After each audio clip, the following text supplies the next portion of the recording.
Assalamualaikum warahmatullahi wabarakatuh. Kami dari kelompok 3, saya Nisha Rina Fitriago, saya Sinta Alfarina, saya Yaulani Jeria. Makhluk hidup terdiri dari sel beberapa organisme, tersusun atas satu sel yaitu seluler, dan tersusun atas banyak sel yaitu multiseluler. Ada dua jenis yang menyusun makhluk hidup yaitu sel prokaryotik dan sel eukaryotik. Sel-sel tanaman dan hewan tergolong ke dalam sel eukaryotik. Adapun sel pada mikroorganisme seperti bakteri termasuk ke dalam golongan sel prokaryotik.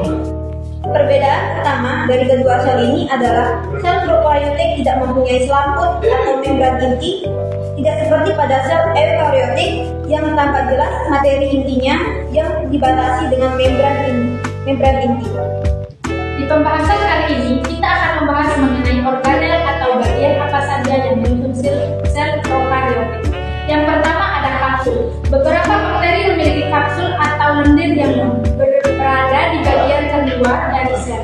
Umumnya kapsul tersusun atas polimer seperti polisakarida atau polipeptida atau keduanya. Kapsul ini umumnya berfungsi untuk melindungi diri bakteri baik dari sistem pertahanan atau bagi patogen atau dari kondisi lingkungan yang kurang baik. Yang kedua, flagela. Flagela adalah filamen yang memanjang ke arah luar sel yang tersusun atas protein yang disebut flagellen. Bakteri yang memiliki flagel dapat bergerak dengan keinginan sendiri. Yang ketiga, vinil atau fimbria. Istilah vinil dan fimbria digunakan untuk menunjukkan struktur yang sama, yaitu struktur mirip rakun pada permukaan sel. Struktur ini memiliki dua fungsi, yaitu penempelan dan untuk transfer atau konjugasi. Dinding sel memberikan kekuatan yang diperlukan untuk menjaga supaya bentuk sel dalam keadaan tetap dan tidak mengalami lisis atau pecah. Ini adalah membran plasma. Membran tipis ini membungkus cairan sitoplasma sel. Umumnya, membran sitoplasma terdiri atas 60% protein dan 40% lemak. Fungsi utama membran sitoplasma adalah untuk menjadi penghalau atau barrier selektif terhadap senyawa yang masuk dan keluar. Sel membran ini disebut sebagai semi-permeable. Fungsi lain membran ini yaitu untuk memecah makanan untuk menghasilkan energi.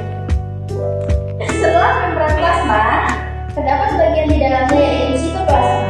Sitoplasma tersusun oleh 80% air, juga mengandung asam-asam nukleat, protein, karbohidrat, dan lemak. Di dalam sitoplasma inilah metabolisme untuk menghasilkan energi dan membutuhkan komponen sel berlangsung. Selanjutnya ribosom. Ribosom terdiri dari ARN dan protein yang berfungsi dalam sintetis protein. Dan yang terakhir yaitu nukleoid. Nukleoid terdiri dari materi genetik berupa molekul ADN dan atau DNA. Molekul inilah yang mengandung informasi genetik dari sel bakteri. Sekian materi yang dapat kami sampaikan. Assalamualaikum warahmatullahi wabarakatuh.